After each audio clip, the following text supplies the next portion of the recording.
Welcome to the Zandbergen Report, where wealth strategies and investment wisdom collide, featuring your distinguished host and certified financial planner, Bart Zandbergen.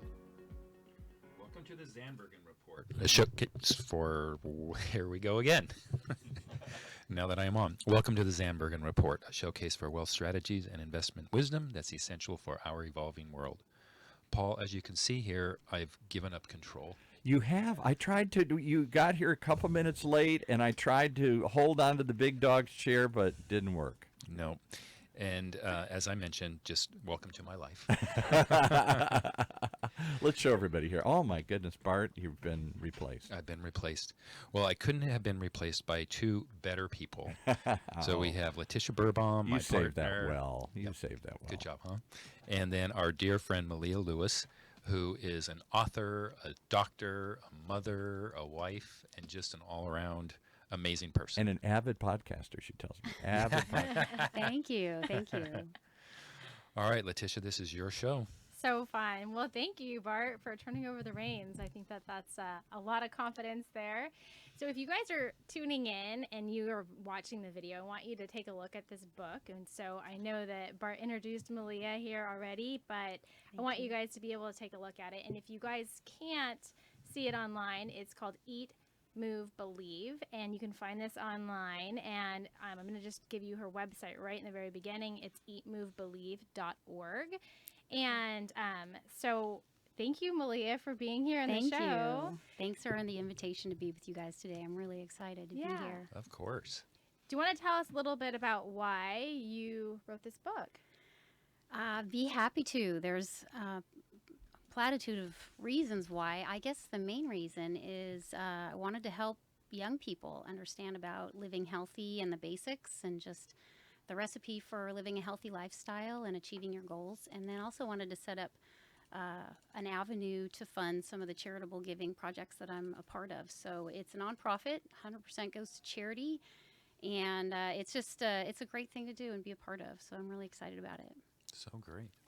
So tell us a little bit about your book, maybe some cliff notes, maybe some of your favorite parts. About the book itself? Mm-hmm. Yeah. So there's 3 different character vignettes in the book. It's titled, as you said, Eat, Move, Believe. And the 3 characters on the front each kind of take a piece. So the young gal talks about eating right, the young man about moving, and then the last character about believing.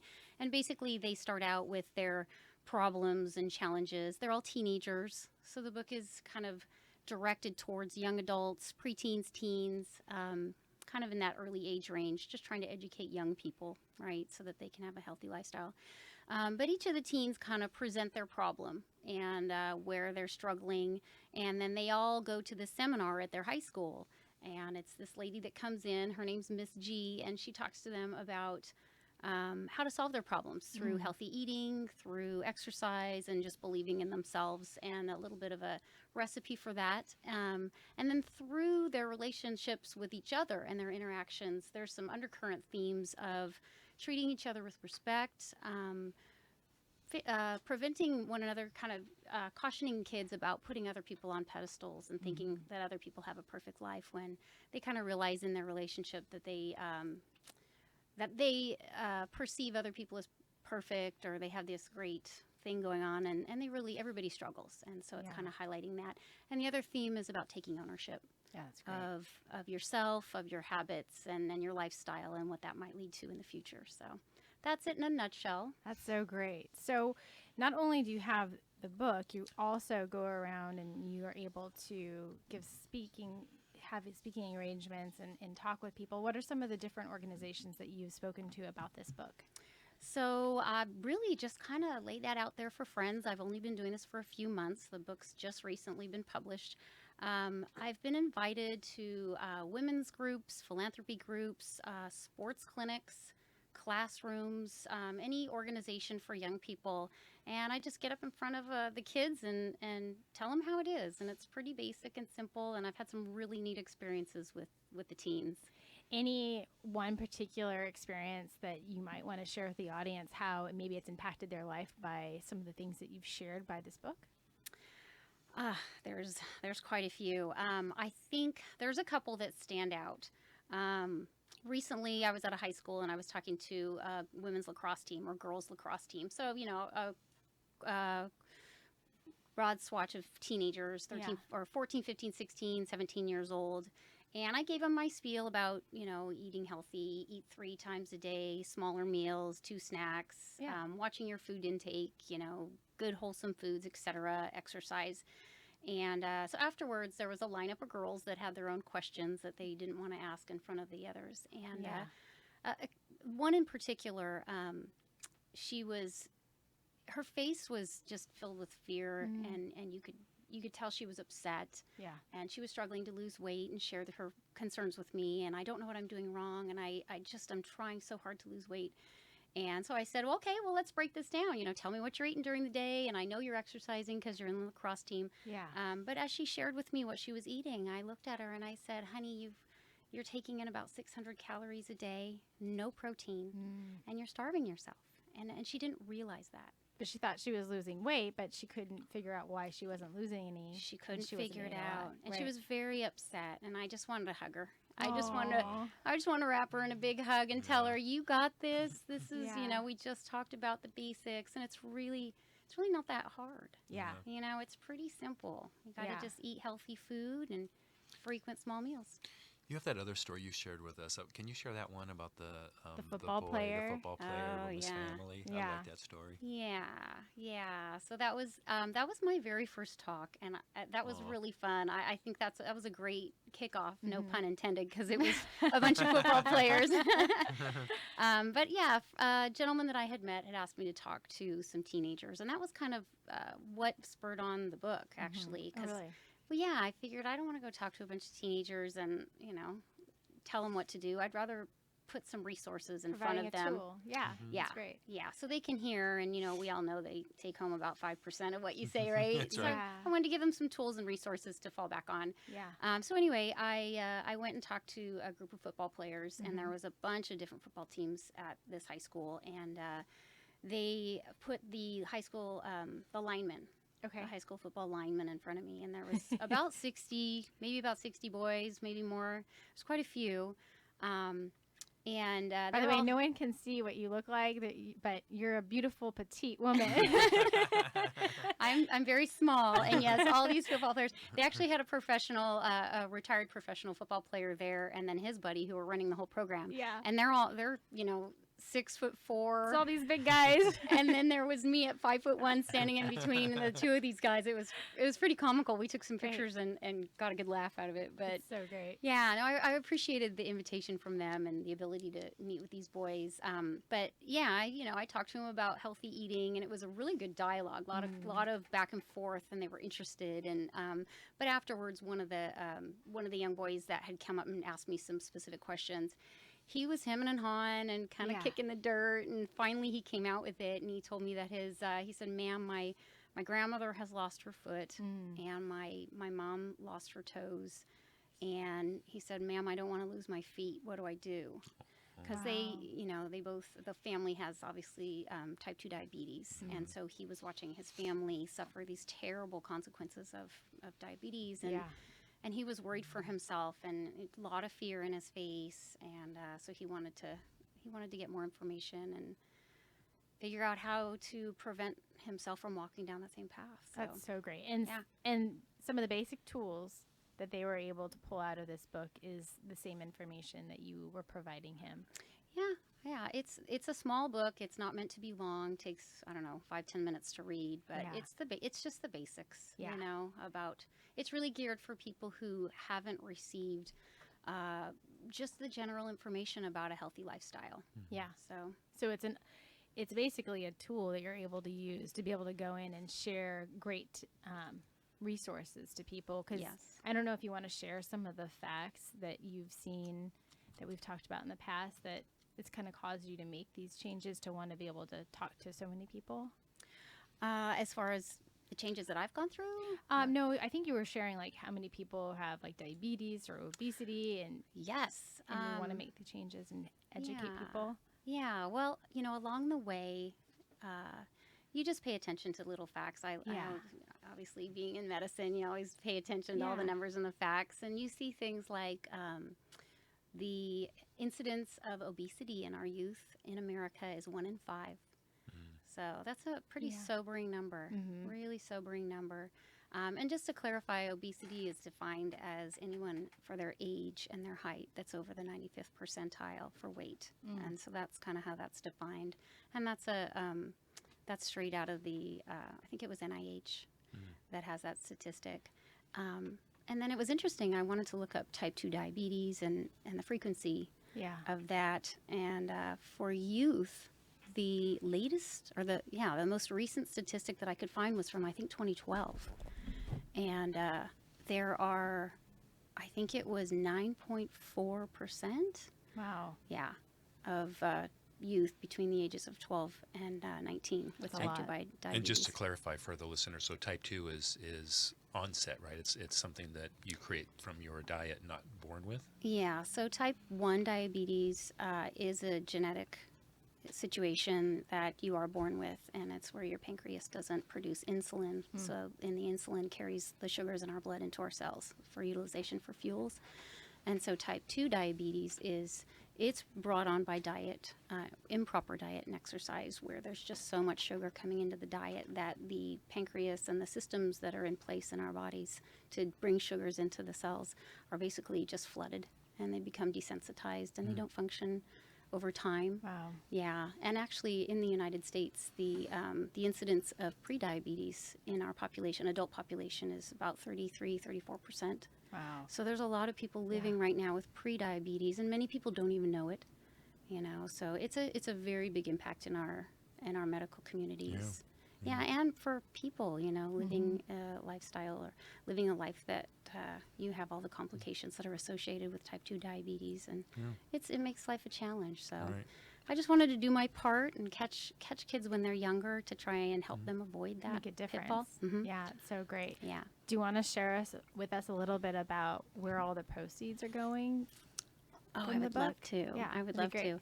I would say that's probably 50% of why I wrote the book.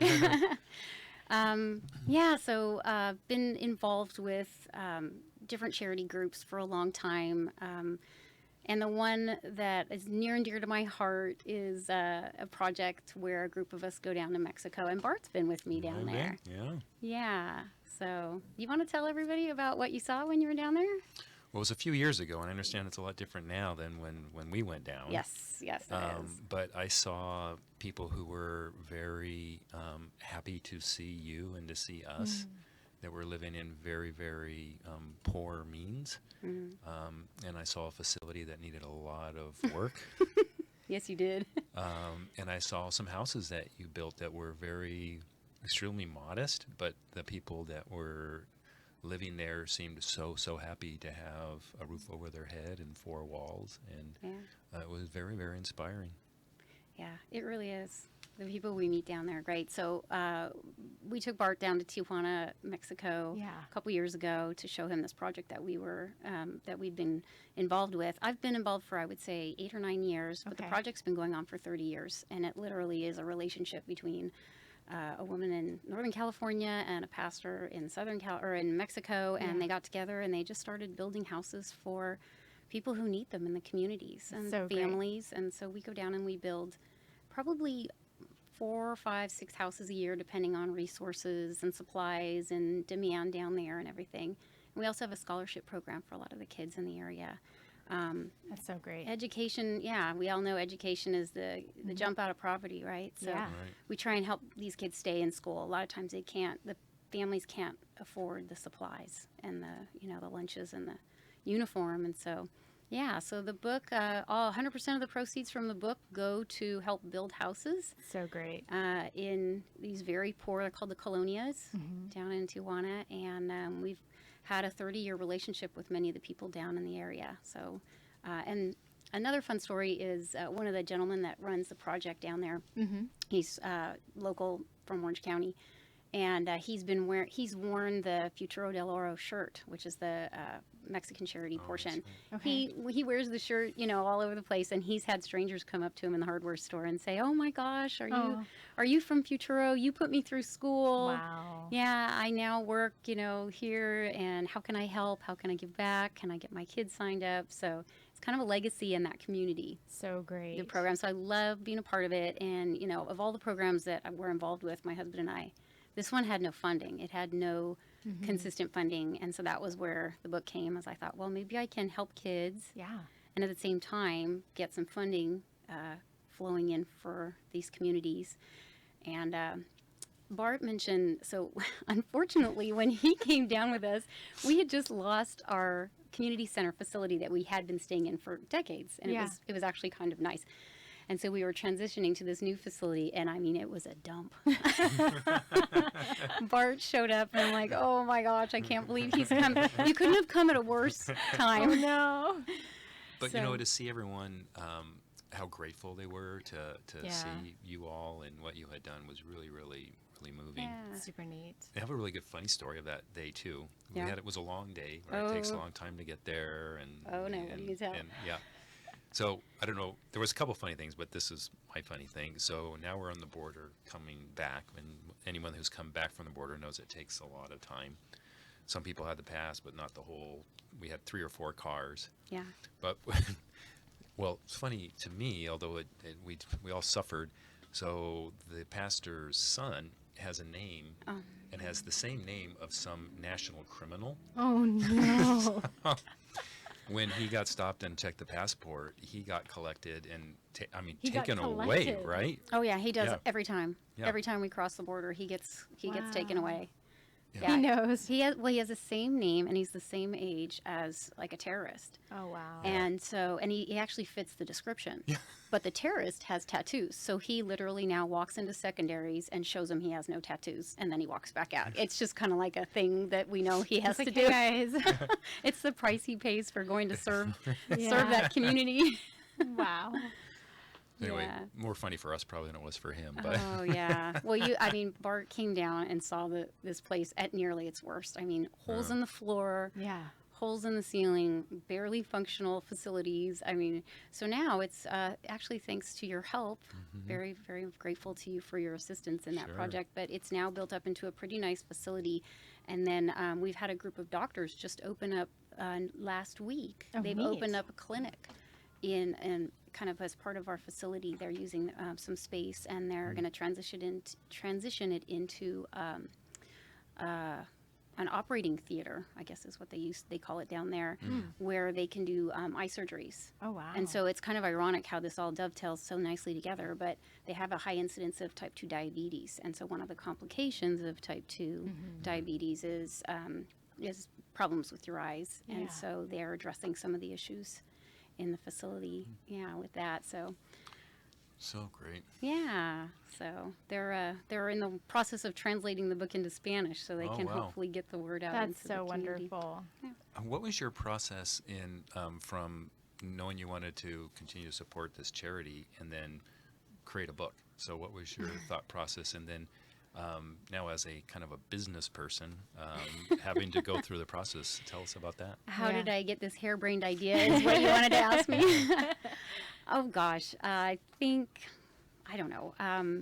Well, I went through graduate school in medicine, taught medical school for many, many years. So I have all this knowledge and worked in the health and fitness community for decades. And I just figured that I had all this knowledge. I might as well use it to help people. So I had been doing some health and fitness workshops for different organizations and giving lectures on, informing people about sugar or how to lose weight or different things like that. And I guess I don't know. I really think it was that gentleman asking me to speak to his, I think it was a volleyball team. And he said his volleyball players were fainting on the court. These are high school volleyball players. They were fainting on the court because they weren't eating enough. Wow. And he asked me to come and talk to them. And that's when I realized, well, I've got to do something more than just talk to them. So I wrote the book. I've got an Instagram account and Facebook, so I'm trying to post every single day. Yeah. And what is that? information. Do you want to share with the audience? Yeah, it's all pretty much Same the name. same title. Yeah, Instagram is Eat, Move, Believe for teens, and Facebook is Eat, Move, Believe. And so every day I just try and post some information that helps provide information about eating healthy, exercise, believing in yourself, positive attitude. And then I try and post a little bit about the charities. And so this, for instance, this weekend, we've got a team going down to build 2 houses in Tijuana. And so I'll post some pictures, and So neat. anyone who buys a book, they know that 100% goes to building those houses. So I really want the people that have supported the cause to see the house, you know, and to see the faces of the people that are going to be living there. How can people contribute to the organization or buy your books? So right now, I've just got it on the website, Okay. eatmovebelieve.org. Okay. You can order there. Okay. And there's also, you can contact me directly through the website, send me an email, and if you'd like to donate, be happy to shuffle that along. 100% goes to either a scholarship, whatever you like, scholarship or building a home, either one. That's great. And then are you still doing talking or are you sharing with people or with organizations? Yes, so I offer complimentary talks to anyone that would like to know the information. Most of them, like I said, classrooms, Okay. sports organizations. I'm happy to talk to, you know, non-teens and non-youth as well. But yeah, I offer my time at no cost, and the only hope is, you know, People buy your books Yeah. and donate. Yeah, that's so great. yeah, just as a way to support the charity Yeah. and keep things rolling. And my 2 main causes or hope is really to help young people, you know, learn a healthy lifestyle and to support the children mostly and down in Tijuana and their families. That's so great. Yeah. You've gone from like 0 to 100 in your from before you created the book into now your social media presence and a website and your speaking. I mean, you've really built momentum. It's been a struggle. It's not my favorite thing. Yeah, it's hard. What's the name of the charity? So there's a Mexican charity and there's a U.S. charity, Okay. and they're both of the same name. It's Futuro del Oro, Okay. and you can visit their site. Can you spell that for the audience? It's Futuro, Futuro, and then DELORO. Perfect. So Future of Gold. Okay. Yeah. Dot org. Yes, I believe it's .org. And they can find it through your website as well. Yes, Their yeah. links, their Everything can be information. found. Okay. Yeah. Great. And, yeah. Yeah. So do you want to give your website one more time, and that's where they can find information for you to be able to speak, information about the book, information about the charity, and find your email. They can directly contact you. Yes. So the website is eatmovebelieve.org. And the other thing I think I should mention is on the website is a frequently asked question page. Oh, that's great. And so every time I get a question emailed to me or asked, I try and pop it up there so that what I'm finding is a lot of kids are uncomfortable asking questions in front of other kids, and some are uncomfortable asking me directly. So I've had some students go on the frequently asked question page and find some answers to health concerns or Oh, that's a good idea. questions. So that's available too on the website. Just again, Yeah. That's great. point of contact for the kids. Yeah. Yeah. Yeah. It's a great resource. Hey, Malia, so one of the things we get to do is ask our guests their final thought question. Oh, okay. Okay, so you ready for it? Yeah, I hope so. So what is your ultimate lesson learned? Usually it's in someone's career, and now you're beyond your career, and this is your new project. But so maybe just in life, because you're so kind of holistic in life and work and charity. So Thank you. kind of what's your ultimate lesson learned, or that you would share with our listeners? Oh, putting me on the spot.